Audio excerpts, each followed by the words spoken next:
성공하는 사람들과 성공하지 못하는 사람들의 중요한 차이, 10억대 자산가에게는 있고 우리에게는 없는 이 능력, 궁금하신 분들은 함께 하시죠. 직장인이 성공하는 채널 직성태. 머리가 똑똑하신가요? 능력이 좋으신가요? 직성체를 볼 정도의 분들은 대부분 머리가 똑똑하고 능력이 좋으시더라고요. 그런데 왜 성공하지 못했을까요? 성공하기 위해서는 여러 가지 능력이 필요하지만 결정적으로 이 능력이 없어서 그렇습니다. 신사임당님, 자청님, 김비경님에게는 있는데 우리에게는 없는 이 능력, 어떤 걸까요? 미국 심리학자인 로버트 스탠버그 박사가 쓴 성공지능이라는 책을 보면 성공하기 위해서는 분석적 지능, 창의적 지능, 그리고 실천적 지능이 있어야 한다고 합니다. 분석적 지능은 분석 능력으로 학교 성적, IQ로 대변됩니다. 창의적 지능은 창의력, 실천적 지능은 분석과 아이디어를 현실에 적용하고 실천하는 능력입니다. 그래서 이 세 가지가 있어야 성공할 수 있다는 건데요. 중요한 건 이들 지능의 곱으로 성공 여부가 결정된다는 거죠. 이렇게요. 성공 지능은 분석적 지능 곱하기 창의적 지능 곱하기 실천적 지능입니다. 그래서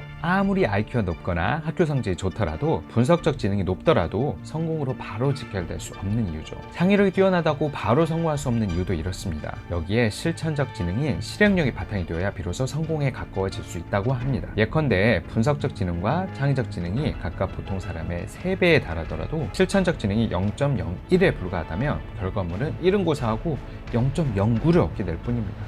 3 곱하기 2, 3 곱하기 맞죠? 성공한 사람들의 실천적 지능은 상위 0.1% 안에 들 정도로 뛰어난 사람들입니다. 신사임당님은 유튜브를 성공시키기 위해 2년 동안 온갖 방법을 시도해 보셨다는 거 아시죠? 자청님도 기존의 컨텐츠 사업의 경험을 극대화해서 여러 가지 방법을 시도해 현재의 채널을 성공시켰다고 합니다. 김미경님은 강의에서 성공하기 위해서 수 없는 강의 자리에 도전했기에 현재의 자리에 있을 수 있었다고 합니다. 그래서 공부를 잘한 전문직의 평균보다 몇십 배 더 크게 성공할 수 있는 겁니다. 대기업 고액 연봉자, 교수, 의사, 검사 등 전문직들은 분석적 지능이 뛰어난 사람들입니다. 그런데 재밌는 건 분석적 지능과 실천적 지능은 서로 반비례해 있는 경우가 많다는 겁니다. 분석적 지능이 뛰어날수록 실수를 두려워합니다. 그래서 실행력이 떨어질 수밖에 없죠. 시작도 하기 전에 고민을 많이 하고 리스크를 적게 하려고 하다 보니 실행력이 떨어지는 거죠. 그래서 성공하는 사람들은 분석적 지능 대신 실천적 지능이 뛰어난 사람들이 많습니다. 결국 차이를 만들어내는 건 어마무시한 실행력, 실수를 두려워하지 않는 용기와 인내, 그리고 적극성과 낙관적인 태도입니다. 무조건 시작하십시오. 무모하리만큼 놀라운 실행력이 결국 차이를 만들어냅니다. 조금 두렵다면 작게 시작하십시오. 주식에 몇천만 원 바로 넣지 말고 몇십만 원부터 시작하십시오. 부동산에 바로 투자하기보다는 모의 투자를 한번 해보십시오. 그 몇억 넣지 말고 몇십만 원만 사보십시오. ETF에 몇십만 원 넣고 지켜보십시오. 직성체 동영상 중에 하나만이라도 실천해보십시오. 그러면 뭔가 달라집니다. 그렇게 매일매일 해보십시오. 매일 작게 시간을 정해두고 할 장소와 시간을 정해두면 더 좋습니다. 이렇게요. 매일 점심시간에 회사 휴게실에서 매일경제신문을 읽는다. 하는 건 하지 않는 것보다 언제나 옳다.